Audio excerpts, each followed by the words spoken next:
जय सद्गुरू.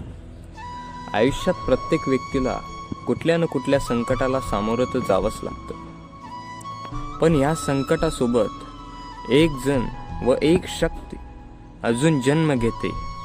त्या शक्तीचं नाव असतं निवारण.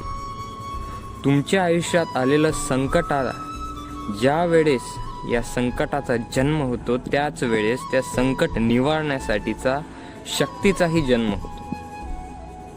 मग तुम्ही म्हणाल याचं कारण काय? कंस जन्माला आला तर त्याला मारण्यासाठी जी शक्ती निर्माण झाली ती कृष्ण म्हणून जन्माला आली. तसंच तुमच्या आयुष्यात येणाऱ्या प्रत्येक संकटाला एक निवारण असतंच. पण आयुष्यात ही संकट का येतात हे मनुष्य विसरून जातो. तुमच्या आयुष्यात आलेले संकट हे तुम्हाला अजून मजबूत बनवायसाठी आलेले असतात आणि त्याच्यातून आपण मजबूत व्हायलाही हवं. जर तुमच्या आयुष्यात आलेल्या संकटांपासून तुम्ही काही शिकत असाल व त्याच्यापासून मजबूत होत असाल तर तुमचं संकट हे लवकर निस्तरलंच आहे.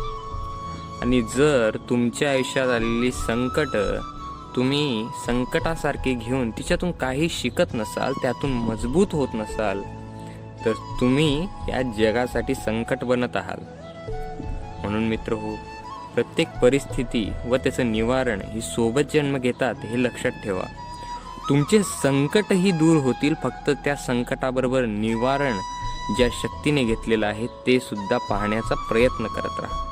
मित्र हो, भेटूयात पुढच्या व्हिडिओमध्ये एका नवीन आशय व आक्षेपासोबत.